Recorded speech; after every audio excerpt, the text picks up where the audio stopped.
बैठा हुआ जो इन्हें कुछ पता नहीं है, वरना मैं अयांश के सामने एक बार फिर ऑकवर्ड हो जाती और वो मुझे मक्खन लगाने वाली लड़की समझने लगते। जब राघव एकांशी को लेकर जुहू के अपार्टमेंट जाने लगा तो उसने बीच बीच में एकांशी से बात करना भी जारी रखा। उसने उसे बताया कि कल सुबह जुहू के अपार्टमेंट में एक होम सर्वेंट आएगी जो वहीं ऊपर वाले कमरे में रहेगी और पूरे घर का ख्याल भी रखेगी। अब से आपको साफ सफाई और खाना बनाने की जरूरत नहीं पड़ेगी। राघव की सर्वेंट वाली बात सुनकर एकांशी ने कुछ खास रिएक्शन नहीं दिया, बस नॉर्मली उससे कहा, पर मुझे इसकी जरूरत नहीं थी। तभी उसे कुछ ख्याल आया और उसने राघव से पूछा, लेकिन अचानक सर्वेंट रखने का ख्याल किसे आ गया? अयांश सर को। उन्होंने कब से घर के लिए सर्वेंट ढूंढने को कहा था, लेकिन आपसे शादी होने से पहले सर घर कम ही जाते थे। वो ज्यादातर ऑफिस में या अपने डैड के मेंशन ही रहा करते थे, इसलिए ना तो उन्होंने और ना ही मैंने कभी इसके बारे में ज्यादा सोचा। लेकिन अब आपको वहाँ की देख रेख करने में परेशानी होती होगी ना, इसलिए अयांश सर ने सर्वेंट रखने को कहा है। राघव कार को आराम से ड्राइव करते हुए कहता है। ओ, एकांशी ने बस इतना ही कहा, जैसे वो ये जताना चाह रही हो कि उसे अयांश के द्वारा खुद के लिए सर्वेंट रखने पर कुछ खास फर्क नहीं पड़ा है।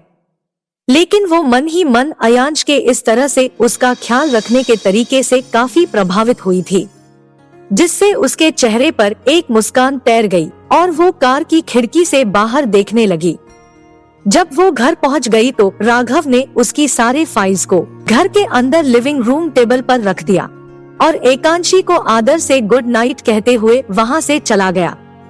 राघव के चले जाने के बाद एकांशी ने सबसे पहले लिविंग रूम के दरवाजे को अच्छे से लॉक किया और उसके बाद अपने कमरे की तरफ बढ़ गई।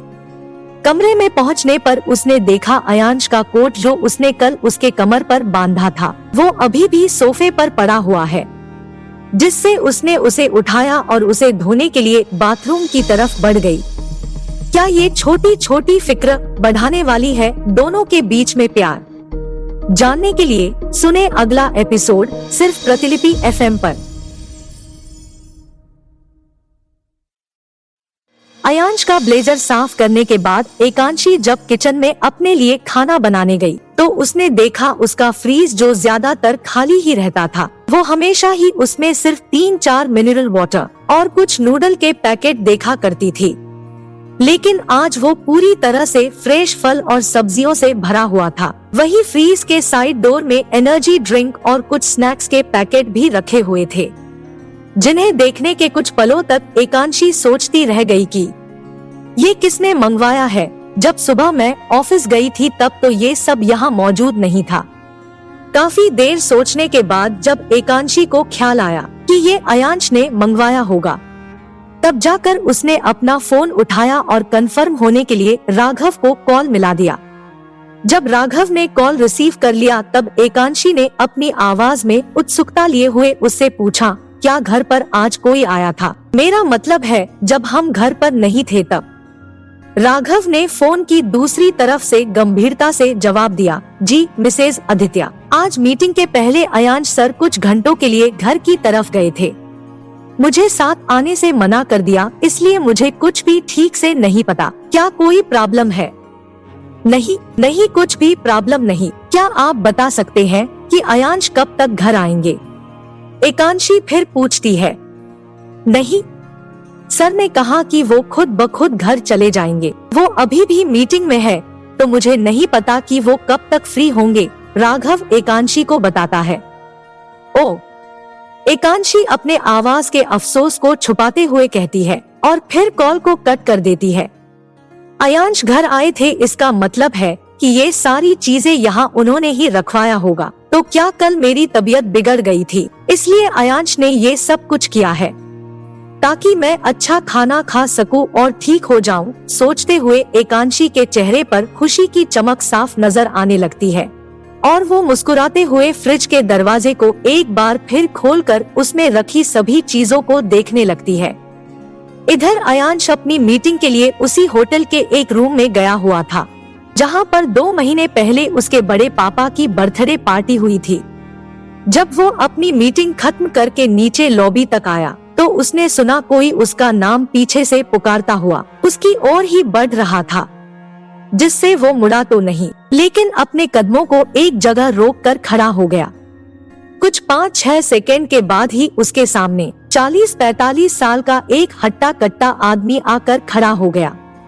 उसके चेहरे पर जब अयांश की नजर पड़ी तो उसे याद आया कि वो आदमी इस होटल का मैनेजर है, जिसने उस रात उसे एकांशी के रूम की कार्ड की दी थी। उस मैनेजर को देखते ही अयांश के आंखों के आगे उस रात से लेकर एकांशी के साथ उसका अब तक का रिश्ता एक पल में ही याद आ गया और उसकी आंखें गंभीर होने लगी। अयांश के चेहरे के ठंडेपन को देखते हुए उस मैनेजर के माथे पर पसीने की बूंद उभरने लगी थी और उसकी आंखों में एक तरह का डर भी नजर आने लगा। उसे कहा गया था कि वो अयांश से झूठ कहे कि उस रात एकांशी राठौड़ ने अपने नाम पर कमरे की बुकिंग करवाई थी और अयांश को भी उसी रूम में भेजने के लिए पैसे दिए थे। इस बात को याद करते हुए उस मैनेजर ने अपने चेहरे को पहले तो सामान्य किया और फिर अयांश से अनजान बनते हुए कहा, मिस्टर अयांश आदित्य, जब मैं शोक में था तब मुझे पता चला था कि आप मुझसे मिलना चाहते हैं, क्या अब हम बात कर सकते हैं? उसकी बात को पूरी तरह से सुन लेने के बाद भी अयांश बिना किसी रिएक्शन के उसी तरह खड़ा किसी गहरी सोच में डूबा रहता है और फिर अपने सिर को गंभीरता से हाँ में हिलाते हुए उस मैनेजर को आगे चलने का इशारा कर देता है, जिससे वो मैनेजर आगे चलते हुए अयांश को अपने साथ एक रूम में ले जाता है। रूम में पहुंचने के बाद अयांश बिना कुछ भी बोले सोफे पर बैठ जाता है और मैनेजर को एक अजीब नजरों से देखने लगता है। उसकी इतनी गहराई से देखने की वजह से उस मैनेजर को अपने अंदर घबराहट महसूस होती है, लेकिन जल्द ही वो अपने भाव को बदलते हुए अयांश के सामने वाले सोफे पर बैठ जाता है और सहजता से मुस्कुराते हुए कहता है, मिस्टर आदित्य, आप मुझसे किस बारे में बात करना चाहते थे? मैं आपकी क्या मदद कर सकता हूँ? उसके सवाल पूछने पर अयांश की आंखें एक पल के लिए बदल जाती है, जैसे वो एकांशी के बारे में अब कुछ भी गलत नहीं सुनना चाहता था, लेकिन वो उस रात की सारी सच्चाई भी जान लेना चाहता था। जिससे उसने उस मैनेजर की तरफ फिर देखा और बर्फ से भी अधिक ठंडे लहजे में पूछा, मिस्टर दिनेश की बर्थडे पार्टी तुम्हारे होटल में ही अरेंज की गई थी और उस रात तुम्हारे स्टाफ ने लापरवाही से मुझे एक लड़की के रूम में भेज दिया था। क्या इस घटना को तुम एक्सप्लेन करना चाहोगे कि जब वो रूम पहले से ही कोई यूज कर रहा था तो तुम लोग मुझे वो रूम कैसे रिजर्व करा सकते हो? कहते हुए ही उसकी आंखों में गुस्सा और चेहरे पर पसीने की बूंद उभर आई थी, जिससे उस मैनेजर ने खुद को नॉर्मल करते हुए अयांश की तरफ एक पानी से भरा हुआ गिलास बढ़ा दिया और उसके बाद सादगी के साथ अपनी बात कहनी शुरू की, जो असल में उससे सुनीता कहलवा रही थी। सर, माफ कीजिएगा, लेकिन उस रात हमने गलती से आपको वो रूम नहीं दिया था। जो लड़की आपके साथ थी उस रात, उसने ही हमसे कहा था कि आप जब रूम के लिए पूछे तो आपको उसका रूम नंबर और रूम कार्ड की दे दिया जाए। इसके लिए उस लड़की ने हमें एक्स्ट्रा पेमेंट भी किया था। अपनी बात खत्म करते हुए उस मैनेजर ने अयांश के चेहरे की ओर एक नजर देखा और पाया कि जो अब तक गुस्से और ठंडेपन से जल रहा था, अचानक ही दुख और उदासी में डूबने लगा था। उसकी आंखें ऐसी हो गई थी जैसे वो अभी बस रो पड़ेगा।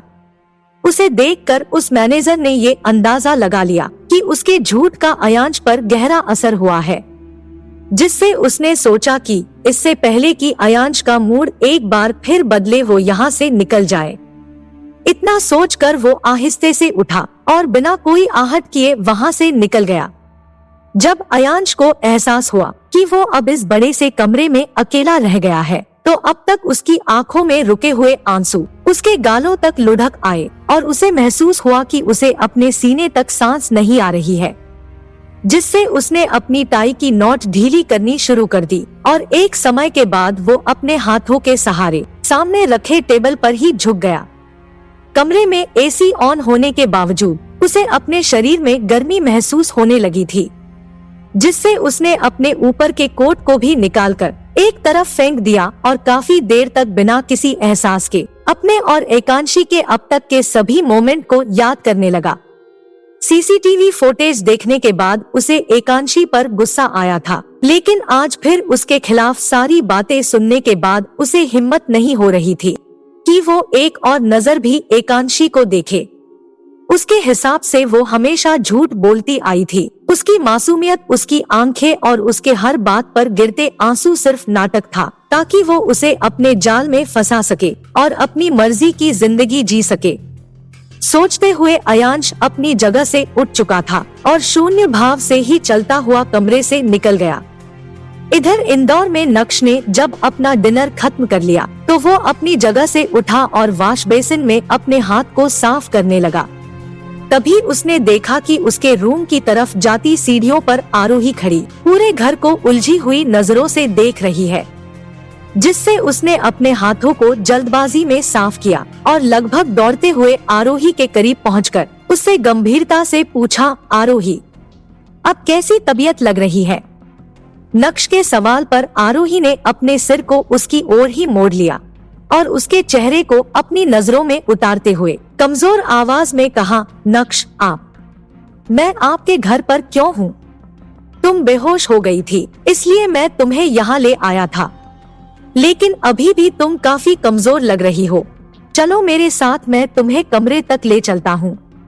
नक्श आरोही का हाथ पकड़ते हुए कहता है, जिससे आरोही अपलक नक्श के पकड़े हुए हाथ को ही देखने लगती है। तभी जैसे उसे कुछ याद आता है और अचानक से वो अपनी नजरें नक्श के चेहरे पर टिकाते हुए घबराहट के साथ कहती है, मेरी दादी माँ, वो कैसी है? कहाँ है वो? आप मुझे यहाँ क्यों ले आए? मुझे दादी माँ के पास होना चाहिए था। कहते हुए ही वो अपने हाथ को नक्श की पकड़ से छुड़ा लेती है और सीढ़ियों पर एक तरफ हटकर नीचे तेजी से उतरने लगती है। जब नक्श उसे इस तरह से रिएक्ट करता देखता है तो वो बिना कोई देरी किए आरोही की तरफ मुड़ जाता है और उसे रोकने के लिए उसके पीछे पीछे तेजी से उतरने लगता है। लेकिन आरोही काफी तेजी से सीढ़ियों से नीचे उतर रही होती है, जिससे नक्श उसे पकड़ नहीं पाता। जिससे जब वो पूरी तरह से नीचे आ जाते हैं तब नक्श झपटते हुए आरोही के कमर को पीछे से पकड़ लेता है और उसे खींचते हुए अपनी बाहों से पूरी तरह जकड़कर थोड़े गुस्से के साथ कहता है, आरोही, स्टॉप, क्यों पागलों की तरह बिहेव कर रही हो? तुम्हारी दादी अब नहीं है इस दुनिया में। क्या दादी के जाने के बाद आरोही की जिंदगी में होगा कोई परिवर्तन? जानने के लिए सुने अगला एपिसोड सिर्फ प्रतिलिपि FM पर।